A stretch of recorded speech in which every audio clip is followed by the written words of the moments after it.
நஹ்மதுஹு வ நுஸல்லி அலா ரசூலிஹில் கரீம் அம்மா பாத்.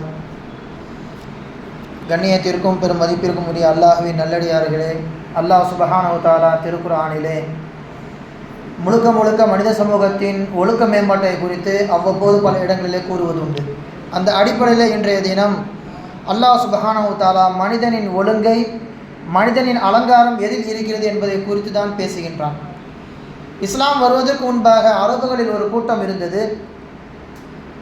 அவர்கள் எப்போதெல்லாம் வீட்டிற்கு வருகிறார்களோ முன்புறமாக நுழையாமல் கொல்லைப்புறமாக பின்வாசல் வழியாக நுழைவார்கள்.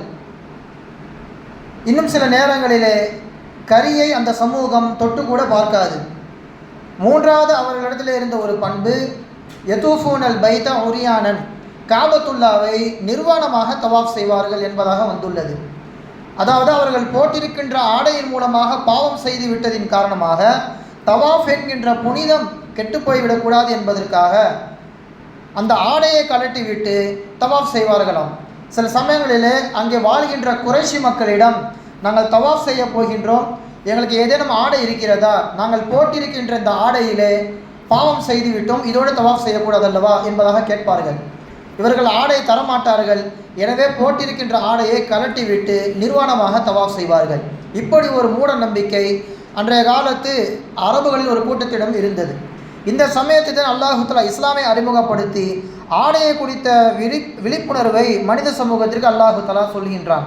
குர்ஆனில் வருகின்ற வாசகம் இது, யா பனி ஆதம், ஆதமுடைய மக்களே, கத் அன்சல்னா அலைக்கும் லிபாசன் யுவாரி சவ்ஆதிக்கும், உங்களுக்கு உங்கள் மறைவிடங்களை மறைக்கும் விதமாக ஆடைகளை நாம் இறக்கி வைத்துள்ளோம். வரீஷா, இன்னும் அதன் மூலமாக உங்களை அலங்கரித்துக் கொள்வதற்காக வேண்டியும் ஆடையை நாம் உங்களுக்கு தந்திருக்கின்றோம். வலிபாசு தக்குவா ஸாலிக கைர், எப்படி உங்கள் மானத்தை மறைத்து ஆடை உங்களை அலங்கரிக்கின்றதோ அதே போன்று உங்கள் ஈமான் என்கின்ற விஷயத்தை மறைப்பது, பாதுகாப்பது தக்குவா என்னும் ஆடை என்பதாக அல்லாஹ் சுப்ஹானஹு வ தஆலா வஹி அறிவிக்கின்றான். அந்த அடிப்படையில் இன்றைய தினம் ஆடைகளை குறித்தும் அதனை ஒட்டி அணிகின்ற அணிகலன்களை குறித்தும் தான் நாம் சிந்தித்து உணரப் போகின்றோம். கண்ணியத்திற்குரியவர்களே, அல்லாஹ் சுப்ஹானஹு வ தஆலா சொர்க்கத்தில் எல்லாம் அனுமதி கொடுத்திருந்தான் ஆதம் ஹவ்வா அலைஹிஸ்ஸலாம் அவர்களுக்கு. ஷைத்தான் முதலாக அவர்களிடத்தில் வழிகெடுத்தது எதை வைத்து என்று தெரியுமா? மானத்தை முதலில் அவர்களிடத்தில் இருந்து கலட்டினான். மானத்தை அவன் தரமட்டமாக்கியதின் காரணமாக அவர்கள் சுவனத்தில் இருந்து இறக்கப்பட்டார்கள். அதே அந்த சூறாவிலே, ஆராஃபுடைய சூறாவில் அல்லாஹ் தஆலா தொடர்ந்து சொல்லி வருகின்றான், யா பனி ஆதம் லா யஃப்தினன்னகும் ஷைத்தானு கமா அஹ்ரஜ அபவைக்கும் மினல் ஜன்னா, உங்களுடைய தாய் தந்தையாரான ஆதம் ஹவ்வா அலைஹிஸ்ஸலாம் அவர்கள் எதற்காக வேண்டி சுவனத்தில் இருந்து இறங்கினார்களோ அப்படிப்பட்ட ஷைத்தானுடைய பேச்சை நீங்கள் கேட்காதீர்கள், ஷைத்தானுடைய குழப்பத்திற்கு நீங்கள் ஆளாகி விடாதீர்கள். அவன் என்ன செய்தான் தெரியுமா? என்சில் அனுகுமா லிபாசகுமா, அவர்களுடைய ஆடையை அவன் கலட்டி விட்டான்.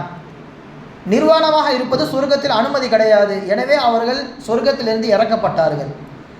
அப்போ ஷைத்தான் முதலாக குறிவைப்பது ஆடையில்தான்.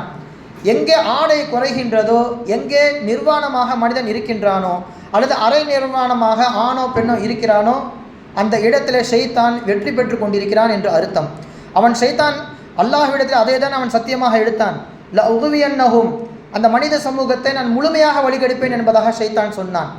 அவன் வழிகெடுப்பேன் என்று சொன்ன விஷயத்தை நாம் தஃசீர்களில் பார்த்தால் தெரியும். எதுவெல்லாம் தடுக்கப்பட்டுள்ளதோ அதை அவர்களுக்கு அலங்காரமாக நான் காட்டுவேன், எதுவெல்லாம் செய்யக்கூடாது என்று இருக்கின்றதோ அந்த விஷயத்திலே சந்தேகத்தை போட்டு விடுவேன். இது செய்யலாமா வேண்டாமா என்று மனிதன் சிந்தித்து கடைசியில் செய்து விடலாம் என்று மனிதன் இறங்கி விடுவான். அந்த வஸ்வசாவை நான் போட்டு விடுவேன். இதுதான் அந்த உகுவி அன்னகம் என்கின்ற வார்த்தைக்கு பொருள். அந்த அளவிற்கு ஷைத்தான் ஆடைகளுடைய விஷயத்திலே மனித சமூகத்தை இன்ற அளவுக்கும் கெடுத்து கொண்டு வருகின்றான். ஒரு மிருகத்திற்கும் மனிதனுக்கும் உள்ள வேறுபாடு இந்த அலங்காரம் என்கின்ற ஆடை தான். இன்றைய தினத்திலே ஆடை என்கின்ற பெயரிலே ஒட்டியவாறும் உள்ளிருக்கின்ற உறுப்புகள் வெளியே தெரிகின்றவாறும் மனிதன் விகாரமாக ட்ரெஸ் அணிவதின் காரணமாக விலங்குகளுக்கு ஒப்பாக மனிதன் ஆகிக் கொண்டே இருக்கின்றான். மார்க்கம் நமக்கு தெளிவாக சொல்கின்றது, ஒரு ஆணாக இருந்தால் அவன் தொப்புளில் இருந்து முட்டி வரைக்கும் கட்டாயம் மறைக்க வேண்டும். தொழுகைக்குள்ளே இதிலிருந்து ஏதேனும் உறுப்புகள் வெளிப்பட்டு விட்டால் தொழுகை முறிந்துவிடும். அதே ஒரு பெண்ணாக இருக்கின்ற சமயத்திலே முகம், கைகளை தவிர்த்து, கையுடைய இந்த கஃப்பு தவிர்த்து மற்ற உறுப்புகளை முழுமையாக மறைக்க வேண்டும். இது தொழுகைக்குள்ளேயும் சரி, தொழுகைக்கு வெளியேயும் சரி.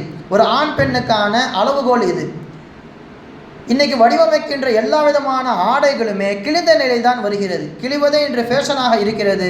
மனித சமூகம் அந்த அளவிற்கு விலங்குக்கு ஒப்பாக ஆடை அணிந்தும் ஆடை இல்லாதவர்களாக மாறிக்கொண்டு வருகிறார்கள். கியாமத்தின் அறிகுறியே இதுதான். வருங்காலத்தில் மக்கள் வருவார்கள், ஆடை உடுத்தியும் உடுத்தாதவாறு இருப்பார்கள். பெண்கள் ஆடை உடுத்தியிருப்பார்கள், உடுத்தியும் அரை நிர்வாணமாக வெளியே தருவார்கள். அப்படி வந்தால் நீங்கள் கியாமத் நாளை எதிர்பார்த்து கொள்ளுங்கள் என்று ரசூலுல்லாஹி ஸல்லல்லாஹு அலைஹி வஸல்லம் அவர்கள் மிக அழகாக சொல்லி காண்பித்தார்கள். எனவே கண்ணியத்திற்குரியவர்களே, ஆடை விஷயத்தில் நாம் கவனமாக இருக்க வேண்டும். எதுவெல்லாம் உடுத்தலாம், எதுவெல்லாம் உடுத்தக்கூடாது. ஆண்களை பொறுத்த வரைக்கும் பட்டாடை அணிவது முற்றிலுமாக ஹராம். ஒரு திருமண நிகழ்வாக இருந்தாலும் சரி, எந்த ஒரு நிகழ்வாக இருந்தாலும் ஒரு பட்டாடை, அந்த பட்டின் ஒரு சின்ன கோடு கூட நம்முடைய கைலிகளிலும் சட்டைகளிலும் வந்து விடக்கூடாது. அது முழுக்க முழுக்க ஹராம். ஹாதானி ஹராமானி லிதுகுரி உம்மதி என்பதாக ஸல்லல்லாஹு அலைஹி வஸல்லம் அவர்கள் சொல்லியிருக்கிறார்கள். தங்கத்தையும் பட்டையும் கையில் வைத்தவாறு இந்த இரண்டு வஸ்துவும் என் சமூகத்தில் உள்ள ஆண்களுக்கு ஹராமாக்கப்பட்டுள்ளது. அவர்கள் தங்கம் சம்பந்தப்பட்ட எதையும் அணியக்கூடாது, பட்டாடையும் அவர்கள் அணியக்கூடாது என்று ஸல்லல்லாஹு அலைஹி வஸல்லம் அவர்கள் சொல்லி காண்பித்தார்கள். மறுபக்கத்திலே ஆடையில் வடிவமைக்கப்படுகின்ற அந்த டிசைன்கள், உருவப்படங்கள் முற்றிலுமாக மார்க்கத்திற்கு எதிரானது.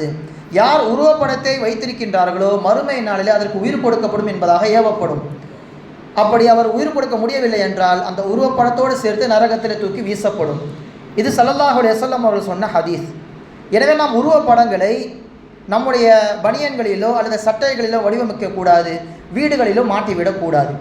ஒரு நாள் ஆயிஷா அம்மா ரலியல்லாஹு தஆலா அன்ஹா வீட்டில் அப்படி தான் ஒரு தலகாணியை வாங்கி வைக்கிறாங்க. ரசூலுல்லாஹ் அதில் உட்காந்து பயான் செய்வாங்க, தேவைப்பட அதை தலையில் வச்சு படுத்துப்பாங்க என்பதாக ஒரு நல்ல எண்ணத்தில் அவங்க தலகாணி வாங்குகிறாங்க. அந்த தலகாணியில் ஒரு உருவம் பதிக்கப்பட்டிருக்கிறது. அன்னஹா இஷ்தரத் நும்ர குத்துன் ஃபீஹா தசாவீர். ஒரு தலையணையை வாங்கி ஸல்லல்லாஹு அலைஹி வஸல்லம் அவர்களுக்காக வேண்டி வீட்டில் வைத்திருக்கிறார்கள். பார்த்தவுடன் ஸல்லல்லாஹு அலைஹி வஸல்லம் அவர்களுக்கு முகம் சிவந்து விட்டது. அல்லாஹ்விடமும் ரசூலிடமும் நான் பாவம் மன்னிப்பு தேடுகின்றேன், நான் என்ன பாவம் செய்தேன் யா ரசூலல்லாஹ்? ஸல்லல்லாஹு அலைஹி வஸல்லம் அவர்கள் சொன்னார்கள், அந்த உருவப்படம் உள்ள தலகாணியை எரித்து விடுங்கள், அதை வீட்டிலிருந்து அப்புறப்படுத்தி விடுங்கள், தயவு செய்து அது வீட்டில் இருக்கக்கூடாது. இன்னல் பைத்தல்லதி ஃபீஹி சுவரு லா ததுகுலுல் மலாயிகா. எந்த வீட்டிலே ஒரு உருவப்படம் இருக்கின்றதோ அங்கே மலக்குமார்கள் வரவே மாட்டார்கள். நம்மை பாதுகாக்கவும் மலக்குமார்கள் இருக்கிறார்கள். சுமார் ஒரு நபருக்கு 10 நபர்கள் மலக்குகளிலிருந்து பாதுகாப்புக்காக வேண்டி கொடுக்கப்படுகிறார்கள். ஒரு வீட்டிலே மலக்குமார்கள் நுழைய மாட்டார்கள் என்று இருக்கின்ற பொழுது நாம் நம்முடைய ஆடைகளிலே உருவப்படங்கள் பதிக்கப்பட்ட விஷயத்தை நாம் அணிந்திருந்தால் நம்மிடம் எப்படி மலக்குகள் இருப்பார்கள்? பாதுகாப்பு இருக்காது. மார்க்க அறிஞர்கள் அதனால் சொல்கிறார்கள், ஆடைகளில் மிகவும் கவனம் தேவை. ஒரு ஆணாக இருந்தாலும் பெண்ணாக இருந்தாலும் ஆடை உடுத்துகின்ற விஷயத்தில் இந்த விஷயத்தை கவனத்தில் கொள்ள வேண்டும். ரசூலுல்லாஹி ஸல்லல்லாஹு அலைஹி வஸல்லம் அவர்கள் சொன்னார்கள், ஒரு ஆண் தன்னுடைய கீழாடையை உடுத்துகின்ற பொழுது கரண்டை காலுக்கு கீழாக போய்விடக்கூடாது. கரண்டை காலுக்கு கீழ் எந்த அளவிற்கு ஆடை கீழே செல்கின்றதோ அந்த உறுப்புகள் முழுக்க முழுக்க நரகத்திற்கு சொந்தமானதாக மாறிவிடும். சில பேர்லாம் அந்த பேண்ட் போடுகின்ற பொழுது தரையை உரசி கொண்டு செல்கின்றது. அந்த கால்பதி முழுக்க முழுக்க நரகத்திற்கு சொந்தமான உறுப்பு. இது ரசூலுல்லாஹி ஸல்லல்லாஹு அலைஹி வஸல்லம் அவர்கள் சொல்லி காண்பிக்கிறார்கள். மா அஸ்ஃபல மினல் கஅபைன் மினல் இஸாரி ஃபஃபின்னார். அந்த உறுப்புகள் நரகத்திற்கு சொந்தமானது. இதை ஒரு பெண்களை பொறுத்த வரைக்கும் என்ன, அவர்கள் கரண்டை காலுக்கு கீழாக உடுத்திட வேண்டும், முழுமையாக கால் மறைத்திட வேண்டும், தரையை ஆனால் உரசிவிடக்கூடாது. இது பெண்களுக்கான மறைக்க வேண்டிய கீழாடை மறைக்க வேண்டிய உறுப்புகள். ரசூலுல்லாஹி ஸல்லல்லாஹு அலைஹி வஸல்லம் அவர்கள் மற்றும் ஒரு இடத்திலே சொல்லியிருக்கின்றார்கள், பெண்கள் அவர்கள் ஃபித்னாவிற்கான எல்லா வழியும் வகுப்பவர்கள். அவர்கள் முழுக்க முழுக்க பாதுகாப்பாக தங்க மாற்றிக்கொள்ள வேண்டும். அவங்க வெளியே வந்தாங்க அப்படின்னா அல் மராத்து அவுரத்துன் ஃபைதா ஹரஜத் இஸ் தஷ்ரஃபஹா ஷைத்தான். அவங்க வெளியே வந்தாலே ஷைத்தான் அவர்களை ஆயுதமாக பயன்படுத்த ஆரம்பித்து விடுகின்றான். அப்போ பெண்களுக்கான வழிகாட்டல் என்ன? முழுக்க முழுக்க ஹிஜாபோடு இருக்க வேண்டும். அவர்கள் மூலமாகவும் பிறர் வழிகட்டி விடக்கூடாது, பிறரை பார்த்தும் அவர்கள் வழிகட்டி விடக்கூடாது. ஹிஜாபுடைய விஷயத்தில் பெண்கள் முழுக்க முழுக்க கவனம் தேவை. மார்க்கத்தில் எந்த அளவிற்கு வருகின்றது என்றால், திடீரென்று இரவு நேரத்திலே ஹிஜாபுடைய சட்டம் என்பது இறங்குகிறது. பெண்கள் எல்லாம் ஹிஜாப் அணிய வேண்டும், அவர்களுடைய மார்பகங்களை மறைக்க வேண்டும் என்று அந்த வசனம் இறங்குகின்ற பொழுது அன்சாரி பெண்மணிகள் என்ன செய்தார்கள்? வீட்டில் இருக்கின்ற பெட்ஷீட்டுகளை, அந்த துப்பட்டியை எடுத்து முழுவதுமாக போர்த்தி கொண்டு ஃபஜ்ர் நேரத்தில் ஸல்லல்லாஹு அலைஹி வஸல்லம் அவர்களுக்கு பின்னால் வந்து நிற்கிறார்கள். அதை பார்ப்பதற்கு எப்படி இருந்தது என்றால், ஆயிஷா அம்மா அவர்கள் அறிவிக்கிறார்கள், கஅன்ன அலா ரூசி இன்னல் கிருபான், அந்த கருப்பு பெட்ஷீட்டை பார்க்கின்ற பொழுது ஏதோ காகங்கள் உள்ளே வந்து விட்டதோ, அவர் தலைகளுக்கு மேலே காகங்கள் நிற்கிறதோ என்று நாங்கள் நினைக்கின்ற அளவிற்கு முழுக்க கருப்பு கூட்டங்களாக இருந்தது என்று சொல்வார்கள் ஆயிஷா ரலியல்லாஹு தஆலா அன்ஹா அவர்கள். இதிலிருந்து மார்க்க அறிஞர்கள் இன்னும் ஒரு சட்டத்தையும் எடுக்கிறார்கள். கலர் கலரான புர்காக்கள் வாங்குகின்ற இந்த சமூகத்தில் சஹாபிய பெண்மணிகள், அன்சாரிய பெண்மணிகள் கருப்பு புர்காவை தேர்ந்தெடுத்தார்கள். கருப்பு ஹிஜாபை எடுத்து அவர்கள் மார்க்கமாக பயன்படுத்தினார்கள். எனவே கருப்பு தான் சிறந்தது என்பதாக ஃபுகஹா பெருமக்கள் சொல்லி காண்பிக்கிறார்கள். எனவே கண்ணியத்திற்குரியவர்களே, அதன் அடிப்படையிலே ஒரு ஆணாக இருந்தாலும் பெண்ணாக இருந்தாலும் ஆடை விஷயத்தில் மிகுந்த கவனம் தேவை. ஏனென்றால் ஷைத்தான் நம்முடைய ஆதம் ஹவ்வா அலைஹிஸ்ஸலாம் அவர்களை வழிகெடுத்தது அந்த பழத்தை சாப்பிட வைத்ததன் மூலமாகவும் மானத்தை அவர்களிடத்திலிருந்து கலட்டியதன் மூலமாகத்தான். எல்லாம் அல்லாஹ் சுப்ஹானஹு வ தஆலா சொன்னதின்படியும் கேட்டதின்படியும் அமல் செய்வதற்கு தௌஃபீக் செய்வானாக. வ ஆகிரு தஅவானா அல்ஹம்துலில்லாஹி ரப்பில் ஆலமீன். அஸ்ஸலாமு அலைக்கும் வரஹ்மத்துல்லாஹி வபரகாத்துஹு.